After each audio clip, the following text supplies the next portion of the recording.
Welcome guys आज हम इसका स्टार्ट करने जा रहे हैं एक्सरसाइज 1.3 का क्वेश्चन नंबर 1। तो देखिए गाइस, क्वेश्चन 1 हमसे क्या कहता है कि make the correct statement by filling in the symbols subset or not subset in the blanks. हमें नीचे कुछ सेट्स दिए हुए हैं, ये ब्लैंक्स दिए हुए हैं, उस ब्लैंक्स में हमें करेक्ट सिंबल पुट करना है कि ये आगे वाला सेट पीछे वाले सेट का सबसेट है या नहीं है। देखिए गाइस, इसमें एक इम्पॉर्टेंट थिंग क्या है कि हमेशा ध्यान रखिएगा जो फर्स्ट सेट होता है वो सेकंड सेट का सबसेट होता है या नहीं होता है। तो हमेशा अगर फर्स्ट वाला सेट है ना, वो ही सेकंड सेट का सबसेट होगा। तो छोटा सेट ऑलवेज आगे आता है और बड़ा सेट पीछे आता है। जिस तरीके से फर्स्ट वाला क्वेश्चन ये है, इसमें हमें एक सेट दे रखा है 2 3 4 और एक यहाँ पे एक और सेट दे रखा है 1 2 3 4 5। हमें ये पता करना है कि यहाँ पे ये सेट इस सेट का सबसेट है या नहीं है। देखिए गाइज, हमने यहाँ पे देखा कि इस सेट के अंदर 2 3 4 तीन एलिमेंट है और यहाँ पे 1 2 3 4 5 यहाँ 5 एलिमेंट है। क्या ये तीनों एलिमेंट इसमें मौजूद हैं? यस, ये तीनों एलिमेंट इसमें मौजूद हैं। अगर किसी सेट के एलिमेंट किसी दूसरे सेट में मौजूद होते हैं तो वो सेट उस दूसरे सेट का सबसेट होता है। तो इसीलिए मैंने यहाँ पे सिंबल पुट कर दिया। नेक्स्ट देखते हैं गाइज, क्या ये वाला सेट इस सेट का सबसेट है? तो यहाँ सबसे पहले हमें सिंबल्स पे जाना होगा, यहाँ एलिमेंट्स पे जाना होगा। क्या यहाँ पे एलिमेंट्स ए बी सी इस वाले सेट में मौजूद हैं? नहीं, ओनली बी सी मौजूद है मगर ए नहीं है। तो this set is not a subset of this set. Third में देखिए गाइस, हमें सेट बिल्डर फॉर्म में यहाँ पे सेट दे रखे हैं, तो हमें इनको आइडेंटिफाई करना है कि फर्स्ट वाला सेट सेकंड वाले सेट का सबसेट है या नहीं है। X is such that X is a student of class 11th of your class। First set में हमें कह रहा है कि X एक स्टूडेंट है जो क्लास 11th का है, आपकी क्लास का मतलब आपके स्कूल में कोई क्लास 11th का स्टूडेंट है। और दूसरे सेट में हमसे कह रहा है कि X is such that X is a student of your school। ठीक है, यानी फर्स्ट कंडीशन में तो हमसे कह रहा है कि वो आपकी क्लास का स्टूडेंट है, यानी 11th क्लास का स्टूडेंट है। और सेकंड सेट में हमसे कह रहा है कि वो आपके स्कूल का स्टूडेंट है। तो देखिए गाइस, ऑब्वियसली अगर कोई आपके स्कूल का स्टूडेंट होगा तो वो आपकी क्लास का स्टूडेंट तो होगा ही होगा ना। अगर कोई स्टूडेंट आपके स्कूल से बिलोंग करता है तो नेचुरली है कि आपकी क्लास तो स्कूल में इंक्लूड है ही। ठीक है, तो यानी वो स्टूडेंट आपके जो क्लास का स्टूडेंट है वो आपके स्कूल का स्टूडेंट है, होगा ही सही। यानी आगे वाला सेट हम इसको अपनी कंडीशन से देखें तो फर्स्ट सेट छोटा सेट है और बड़ा सेट, ये पीछे वाला सेट है वो बड़ा सेट है। यानी ये वाला सेट का एलिमेंट इस सेट के अंदर मौजूद है। यानी आपके स्कूल के अंदर जितने भी स्टूडेंट हैं उसमें क्लास 11 के स्टूडेंट तो होंगे ही होंगे। यानी हम एलिमेंट्स को क्या ले लेते हैं? क्लास 11 के स्टूडेंट्स मान लेते हैं और यहाँ आपके स्कूल के स्टूडेंट्स मान लेते हैं। तो आपके स्कूल के स्टूडेंट्स में क्लास 11 के स्टूडेंट तो इंक्लूड होंगे ही सही। इट मीन्स ये भी आपका सबसेट है। तो हम इस तरीके से सिंबल पुट कर देते हैं। ठीक है गाइस, अब नेक्स्ट देखते हैं हम।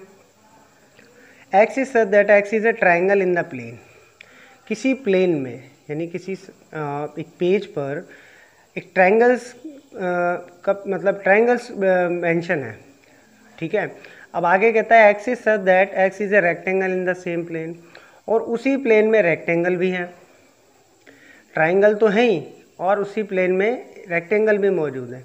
अब बताइए, क्या वो ट्राइंगल्स जहाँ पे वो ट्राइंगल का सेट होगा क्या वो सबसेट होगा रेक्टेंगल वाले सेट का? नो, नहीं होगा। क्यों नहीं होगा?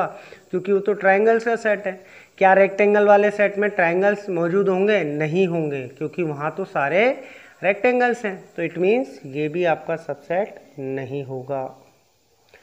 नेक्स्ट पे आते हैं गाइस, हमसे कह रहा है कि X is such that X is a circle in the plane. किसी समतल जगह, यानी मान लेते हैं कि आपके पेज पर ही, कॉपी में ही एक पेज है जिसके ऊपर एक सर्कल का सेट है। और सेकंड कंडीशन कह रहा है कि X is such that X is a circle in the same plane with radius 1 unit. और दूसरा जो सेट है वो भी सर्कल का है, लेकिन वो एक 1 यूनिट रेडियस के सर्कल का है। यानी यहाँ कंडीशन ये है कि वहाँ पे केवल 1 यूनिट की रेडियस वाले ही सर्कल होंगे। मगर फर्स्ट कंडीशन में कह रहा है कि सर्कल्स हैं, छोटे हैं, बड़े हैं, 1 यूनिट के हैं, 2 यूनिट के हैं, या रेडियस उनकी मोर देन 2 यूनिट्स हैं, 1 यूनिट्स हैं, कोई भी यूनिट, कोई भी रेडियस के, किसी भी रेडियस के सर्कल्स यहाँ मौजूद है। तो हमने क्या देखा, आगे वाला सेट तो बड़ा हो गया क्योंकि यहाँ तो सभी तरीके के सर्कल्स हैं, और पीछे वाला सेट छोटा हो गया।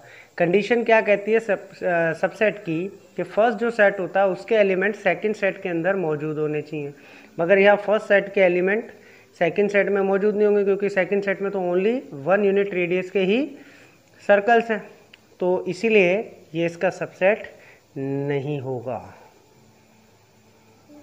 इस तरीके से हम सिंबल पुट कर देंगे। नेक्स्ट देखते हैं guys, X is such that X is an equilateral triangle in the plane.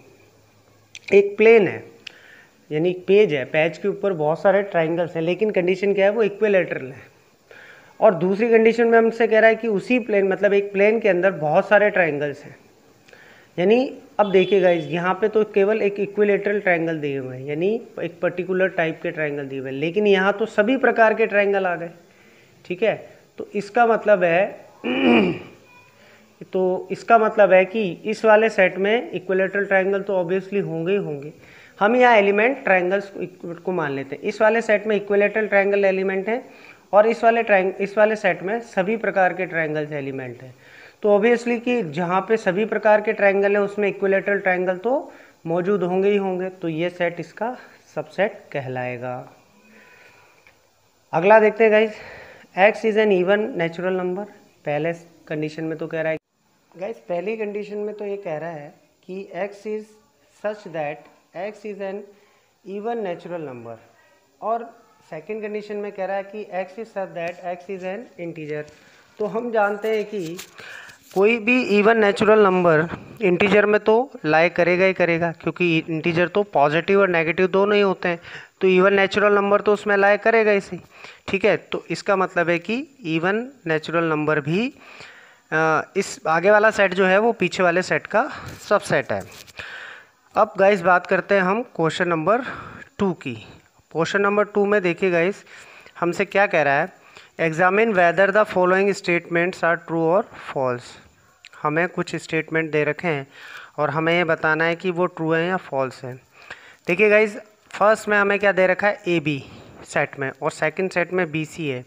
क्या फर्स्ट सेट के एलिमेंट सेकंड सेट में लाई करते हैं? यस, ए और बी दोनों एलिमेंट यहाँ मौजूद हैं, तो इसका मतलब है कि फर्स्ट वाला सेट सेकंड वाले सेट का सबसेट है।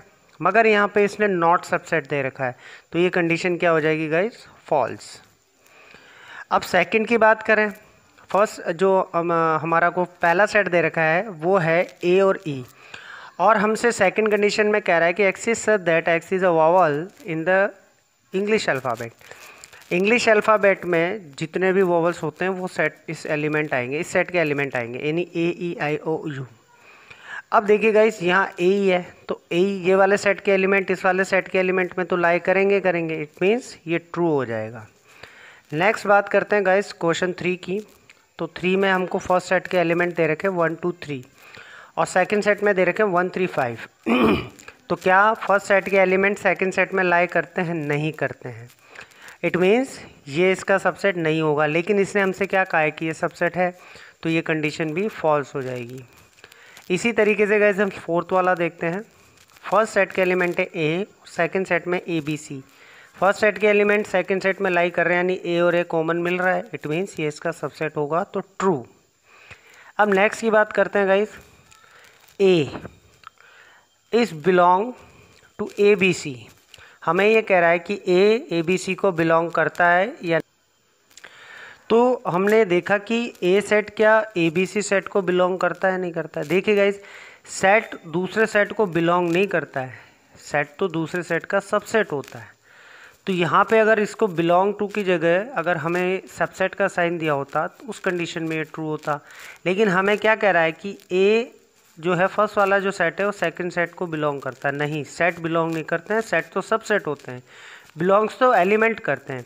अगर यहाँ सेट का ये जो ब्रैकेट्स जो ब्रेसेस हैं ये नहीं होते, तब हम कह सकते थे कि ए इस पूरे सेट को बिलोंग करता है, यानी ए जो एलिमेंट है वो इसमें है। लेकिन ये तो एक सेट हो गया, तो सेट दूसरे सेट को बिलोंग नहीं करता है, सेट तो दूसरे सेट का एलिमेंट होता है, तो इट मीन्स यहाँ पे फॉल्स आ जाएगा गाइस।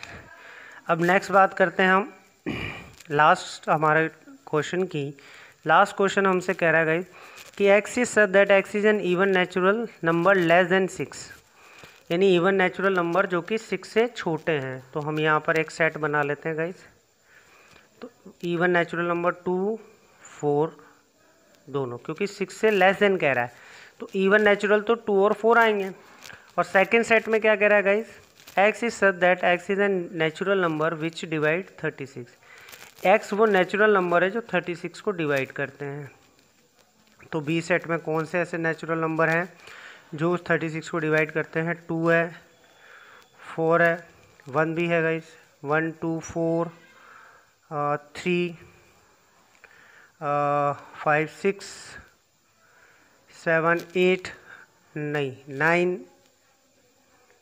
10 11 12 13 14 15 16 17 18 और एक 36।